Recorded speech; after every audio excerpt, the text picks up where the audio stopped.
in my community, I would say for me, yes, I think it is. You know, I don't have my eye on a higher office. I'm very happy to be where I'm at.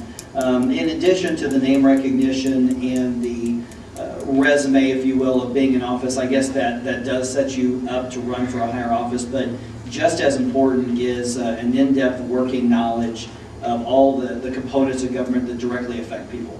And that's something I can't overstate. It's not, you know, intriguing from a media standpoint to know about sewers and water lines and you know, roads and sidewalks and you know, public safety issues.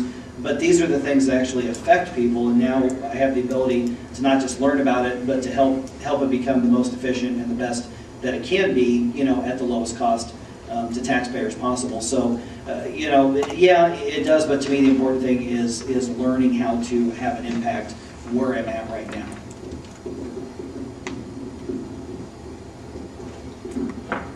I think any time that you're involved, it opens other doors. Like Mike here, having served on city boards and commissions, that opened the door for him to run for city council. That sort of thing. I've served on a city board before I ran. So yes, I think that helps you get elected. When you get involved with something like the city council and you decide you want to step up, you know, I don't know that I've built any kind of a personal network, but as Doug mentioned, it does build your name recognition where it would make it more attainable. In my own regard, I am considering a higher office. I'm up for re-election next year, and 2 years from then, the state representative that represents my district will be term limited, and I'm considering that run. But you know, it's, you know, even to run for the legislature, make a serious bid, you know, it takes many thousands of dollars, and I don't know if I've got that type of resources to make that commitment. But that is on the table, and I think serving in office, you get a reputation. If you do your best, I think people will accept you for what you are. I think the most important thing is to be honest and forthright with people. And if you do that, I think that keeps the doors open for other options. Well, I'm starting to run out of questions, so I thought I'd open it up to the audience if you have any questions. Yes, Barry. All three of you mentioned that you use things like direct mail and yard signage, and you mentioned that just in the last statement the cost of running for state legislature. What percentage of the money you used in your campaigns came from you, and what percentage did you raise from the community? Did everybody hear that? Would you like me to repeat that? The question was, all of you mentioned using direct mail and yard signs and potentially the cost of running for state representative. So in your campaign, what percentage of your campaign funds were personal funds and what percentage came from contributors?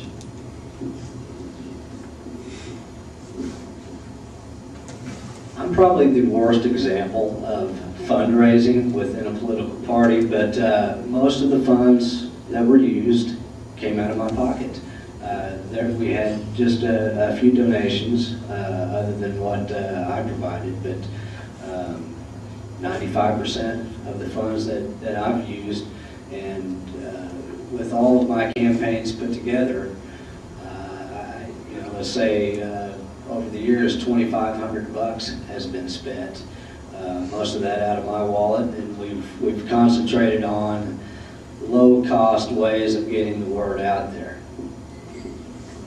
This time around was different because I didn't end up with an opponent, but I still did a little bit of campaigning just because I felt that it was important that people know that I don't take the seat for granted. If anything, I feel like I've got a higher standard that I have to meet now because they didn't choose me. I was kind of thrust upon them, which in all seriousness is really unfortunate. I wish that I did have an opponent, so I, you know, would have been in a position to actually win the election, which I'm confident I would have won anyway. Nobody's going to outwork me on a campaign.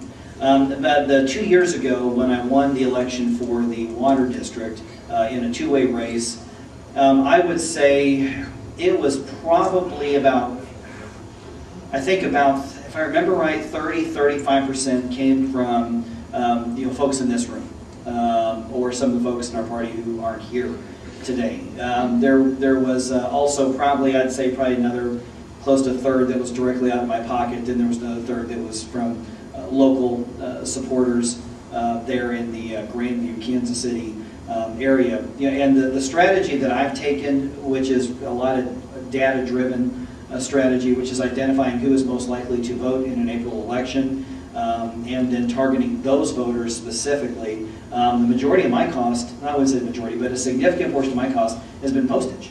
It really has. You know, direct mail is not cheap. It's effective, but it's not cheap.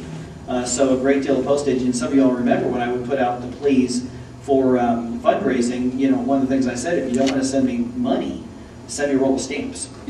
You know, honestly, send me a roll of stamps. That was very, you know, very helpful and very instrumental in getting me elected, so I could get those postcards into the right voters at the right time. So that, I would say that would probably be the best example that I've got. Well, in 2002, when I ran for county collector, I spent $2,800.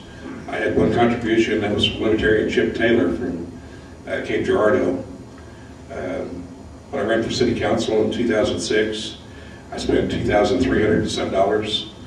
I had 285 in contributions, two $100 contributions, a 50 and a 30, or 25 and a 10. I can't add it.